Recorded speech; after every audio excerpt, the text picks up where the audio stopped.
एक बार की बात है, एक खूबसूरत बगीचे से घिरी आरामदायक झोपड़ी में व्हिस्कर्स नाम की एक जिज्ञासु बिल्ली रहती थी। व्हिस्कर्स की चमकीली हरी आंखें और रोमांच के लिए नाक थीं। हर सुबह व्हिस्कर्स बगीचे का भ्रमण करते, तितलियों का पीछा करते और फूलों को सूंघते। लेकिन आज एक नई चीज ने उसका ध्यान खींचा। व्हिस्कर्स को जंगल की ओर जाते हुए अजीब पद चिन्हों का एक निशान मिला। उत्तेजना में अपनी पूंछ हिलाते हुए उसने उनका पीछा करने का निश्चय किया। यह जंगल व्हिस्कर्स द्वारा देखे गए किसी भी चीज से अलग था। यह ऊंचे, प्राचीन पेड़ों और चमकते मशरूमों से भरा हुआ था। सब कुछ जादुई लग रहा था। जैसे जैसे वह गहराई में गया, व्हिस्कर्स की मुलाकात ओलिवर नाम के एक बुद्धिमान बूढ़े उल्लू से हुई। ओलिवर ने उसका गर्मजोशी से स्वागत किया और उसे मंत्रमुग्ध जंगल के माध्यम से मार्गदर्शन करने की पेशकश की। ओलिवर व्हिस्कर्स को सबसे सुंदर फूलों और कोमल जानवरों से भरे एक छिपे हुए घास के मैदान में ले गया।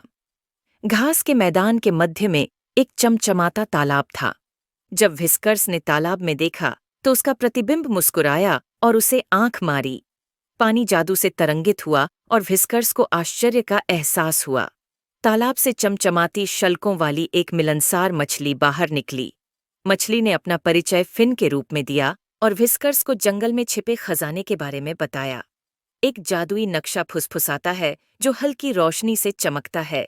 मानचित्र में जंगल के बीच से एक रास्ता दिखाया गया जो एक छिपे हुए खजाने की ओर जाता था।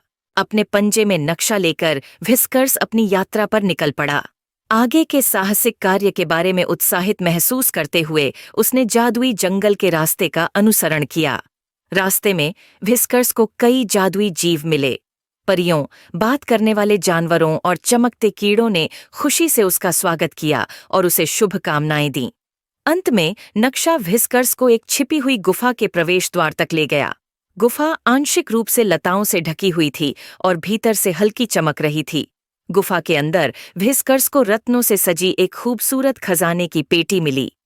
यह मंद रोशनी में चमक रहा था जिससे गुफा जादुई चमक से भर गई।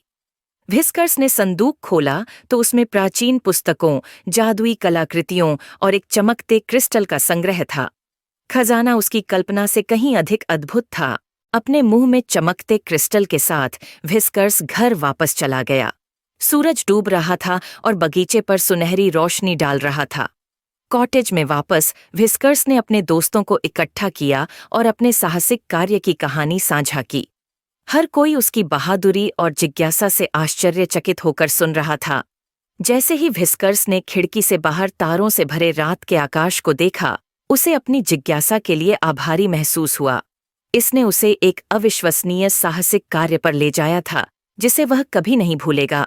समाप्त। और इसलिए जिज्ञासु बिल्ली व्हिस्कर्स ने सीखा कि थोड़ी सी जिज्ञासा और साहस के साथ हर दिन एक नया रोमांच हो सकता है।